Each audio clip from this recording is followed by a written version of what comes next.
पुढची बातमी बघूयात। राज्यामध्ये अनेक नेते मंडळींकडून तोंडाळ बेताल वक्तव्य सुरू आहेत। काही जण एकमेकांवरती टीकेची झोड उठवतायत।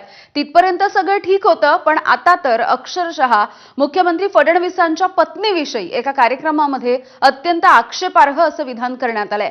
भंडाऱ्याच्या एका कार्यक्रमामध्ये गायिका अंजली भारतींनी अमृता फडणवीस यांच्याविषयी अत्यंत आक्षेपार्ह असं विधान केलंय। भीम मेळाव्यामध्ये त्यांनी हे वक्तव्य केलंय आणि असं असताना एकानं खालून पैसे देखील उधळलेत। तर शिवप्रतिष्ठानचे अध्यक्ष संभाजी भिडे यांनी ज्येष्ठ नेते शरद पवार यांच्यावरती पातळी सोडून टीका केली आहे। शरद पवार हे देशद्रोही आहेत असंही ते म्हणाले। तर महात्मा गांधीजी यांच्याविषयी देखील त्यांनी आक्षेपार्ह विधान केलंय। दुसरीकडे मुंब्र्यामध्ये एमआयएमच्या नगरसेविका सहर शेखनं मुंब्रा हिरवा करून टाकू असं वक्तव्य केलं। महत्त्वाचं म्हणजे तिच्या या वक्तव्याला इम्तियाज जलील यांनी देखील दुजोरा दिलाय आणि केवळ मुंब्रा नाही तर संपूर्ण महाराष्ट्र हिरवा करू असं विधान जलील यांनी केलेलं आहे। त्यामुळे ही बेताल वक्तव्यांची, आक्षेपार्ह वक्तव्यांची ही मालिका सध्या सुरू आहे।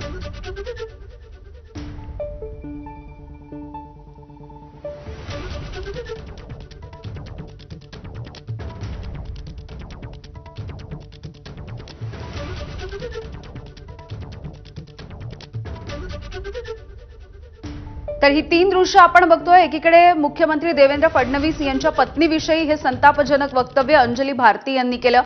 दुसरीकडे संभाजी भिडे यांनी देखील शरद पवार यांना पुन्हा एकदा टार्गेट केलंय आणि त्यांना देखील पुन्हा एकदा टीका केलेली आहे। त्यांच्यावरती राष्ट्रद्रोही असं त्यांना म्हटलेलं आहे। सोबतच त्यांनी महात्मा गांधीजींवरती देखील टीका केलेली होती। तर तिसरीकडे सहर शेख हिने जे वक्तव्य केलेलं होतं, राज्यासह देशभरामधून ज्यावरती प्रतिक्रिया उमटलेल्या होत्या, त्या तिच्या वक्तव्याला आता इम्तियाज जलील यांनी देखील समर्थन दिलेलं आहे।